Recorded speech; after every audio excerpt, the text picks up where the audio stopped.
అదేవిధంగా ఉద్యమకారులతో పాటు జర్నలిస్టులకి మీరు 150 గజాల స్థలం, జర్నలిస్టులకి 150 గజాల స్థలం అనేది ఎలక్షన్స్ ముందు ఇచ్చారు.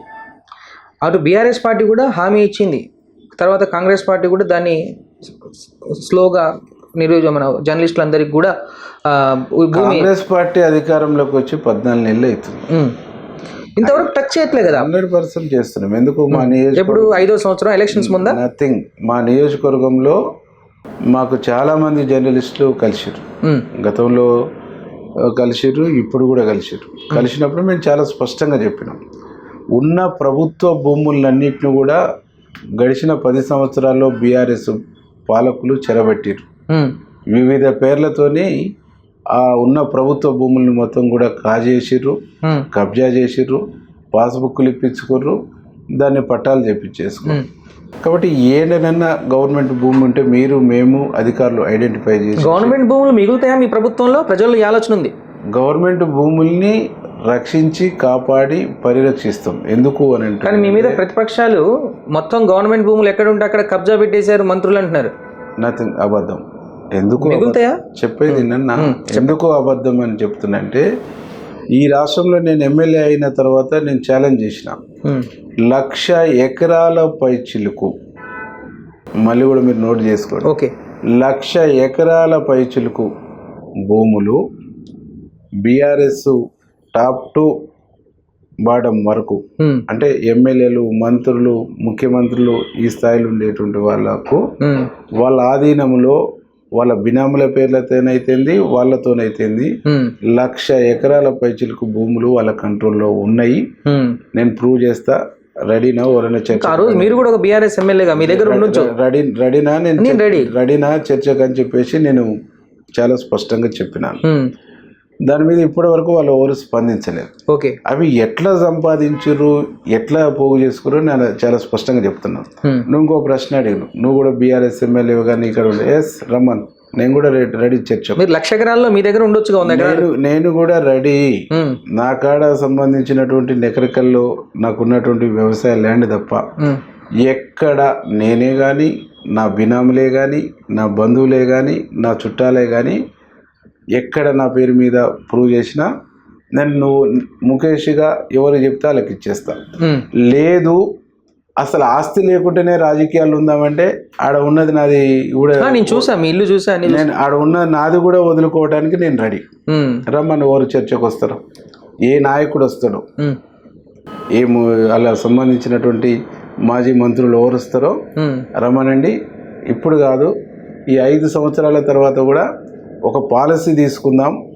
నల్గొండ జిల్లాలో రాజకీయాలు చేస్తున్నటువంటి నాయకులమందరం కూడా ఆస్తులు లేకుండానే, సొంత ఇల్లు లేకుండానే రాజకీయాలు చేద్దామంటే మేము రెడీ. రెండోది, వీళ్ళు భూముల్ని ఎట్లా కాజేసిర్రు, భూముల్ని ఎట్లా దొబ్బిండ్రు అనేటువంటి దానికి నేను 1-2 ఉదాహరణలు చెప్తాను. ధరణి తీసుకొచ్చారు. ఈ రాష్ట్ర ఆదాయాన్ని ఎట్లా పెంచాలి, ఈ రాష్ట్ర ఆదాయాన్ని ఎలా దాపుకోవాలి, సమకూర్చుకోవాలి, డబ్బులు ఎట్లా రావాలనేటువంటి మార్గం ఆలోచించినప్పుడు ప్రభుత్వ భూముల్ని ఎక్స్ సర్వీస్ మ్యాన్స్ కానీ, అనేక సంస్థలకు కానీ, అనేక వ్యక్తులకు కానీ కేటాయించి, కాంగ్రెస్ గవర్నమెంట్ ఆనాడు భూ సంస్కరణలు తీసుకొచ్చి, సీలింగ్ యాక్ట్ తీసుకొచ్చేసి అనేక భూముల్ని కూడా తాడిత పీడిత ప్రజలకు పంపిణీ చేసింది. కొన్ని ఉద్యమకారులు పోరాడి ఎర్రజెండాలు బాతి తెలంగాణ సాయుధ పోరాటం నుంచి, ఆ తర్వాత నక్సలైట్ ఉద్యమం నుంచి సిపిఎం ఉద్యమాల వరకు అనేక భూముల్ని జెండాలు బాతి స్వాధీనం చేసుకొని పీడిత తాడిత ప్రజల ఆధీనంలో ఉన్నాయి. ఈ భూములన్నిటిని కూడా ధరణి తీసుకొచ్చిన తర్వాత ఈ భూములు ఎట్లొచ్చినాయి అనేటువంటి బేసికల్ సిస్టాన్ని బ్రేక్ చేసి, ఆ భూములు పాత ఎవరికి మూలమైతే ఎక్కడైతే భూమి స్టార్ట్ అయిందో అక్కడికి ఆ భూమి వెళ్ళి కూర్చోబెట్టిన తర్వాత వీళ్ళంతా కూడా అగమ్య గోచరం అయిపోయేసి పరిగెత్తుకొని వీళ్ళ కాడికి వచ్చేసి రెగ్యులరైజ్ చేయమని చెప్పేసి కొందరు, మా భూమికి సంబంధించినటువంటి బ్లాక్ లిస్ట్లో ఉన్నది లేదు, మా భూమికి సంబంధించినటువంటి ఇంకొక రూపకంగా ధరణిలో ఎగిరిపోయిందని చెప్పేసి కొంతమంది వచ్చేస్తే అవి అప్పనంగా వీళ్ళు లాగేసుకున్నటువంటి భూములు 1000 ఎకరాల భూములు ఉన్నాయి. అప్పనంగా దాని మాటను కూడబెట్టుకున్నటువంటిది కూడా అనేకం ఉన్నాయి. మరి మీ కాంగ్రెస్ పార్టీ సంబంధించినటువంటి అన్ని డీటెయిల్స్ ని నీకు మళ్ళొక సందర్భంలో చెప్తా. మీ కాంగ్రెస్ పార్టీ లాక్కునే ప్రయత్నం చేస్తుందా వాటిని? 100% ఈ ధరణి తీసుకొచ్చిందే, ధరణిని బంగాళాఖాతంలో వేసి ధరణిని తీసుకొచ్చిందే కేసీఆర్ బీఆర్ఎస్ గవర్నమెంట్ వాళ్ళ ప్రయోజనం కోసం తీసుకొచ్చుకుంది. మా ముఖ్యమంత్రి గారు రేవంత్ రెడ్డి గారు ఎన్నికల సందర్భంలో ధరణిని బంగాళాఖాతంలో కలిపి మీ గెలుపు కూడా అది కారణమైంది. భూభారత్ అనేటువంటి దాన్ని తీసుకొచ్చి భూభారత్ ద్వారా తాడిత పీడిత ప్రజలకు వ్యవసాయం చేసుకుంటున్నటువంటి రైతాంగానికి ఒక భరోసా, ఒక భద్రత, ఒక విశ్వాసాన్ని 100% కల్పిస్తామని చెప్పేసి చాలా స్పష్టంగా చెప్పాను.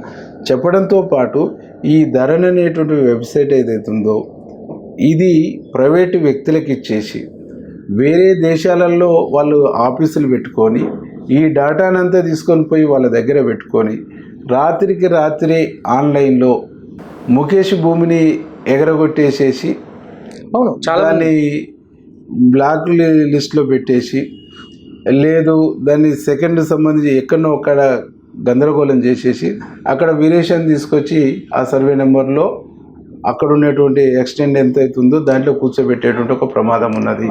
అంటే ఈ రాష్ట్ర ప్రజల యొక్క ఆస్తి, ఈ రాష్ట్ర ప్రజల యొక్క జీవితము, ఈ రాష్ట్ర ప్రజల యొక్క జీవన మనుగడను కొనసాగించేటువంటి బతుకుకు బేస్ అయినటువంటి భూమి డేటాను అక్కడ పెట్టుకోవటము, ఒక ప్రైవేట్ వ్యక్తుల చేతిలో పెట్టడము, ప్రైవేట్ సంస్థల చేతిలో పెట్టడం దుర్మార్గం కదా. అందుకే ఆ దుర్మార్గాన్ని బద్దలు కొట్టేసి భూభారత్ తీసుకొచ్చేసి భూ రక్షిత చట్టము చాలా పకడ్బందీగా ప్రజల ముందు కాంగ్రెస్ పార్టీ ఉంచబోతుంది. ఏంటి అలాగే నిలిచిపోయావు? గోల్డ్, డైమండ్, సిల్వర్ రేట్ ఇలా ఉంటే ఇలా నిలిచిపోకుండా ఎలా ఉండేది? మన కంట్రోల్లో లేని దాని గురించి ఫీల్ చెయ్యకు. ప్రజలకు మనం ఏం చేయగలమో ఆలోచించు గురు. తగ్గింపు ధమాకా. అన్ని బంగారు నగలపై లలిత వారి మార్కెట్లోనే తక్కువ తరుగులో ఇంకా 1% తగ్గింపు ఇద్దాం. ఓకే, వజ్రాభరణాలకు క్యారెట్కు 5000 రూపీస్ తగ్గింపు ఇద్దాం. నన్ను మర్చిపోయారే, వెండిలో కూడా తగ్గింపు ఇద్దాం. తగ్గింపు ధమాకా.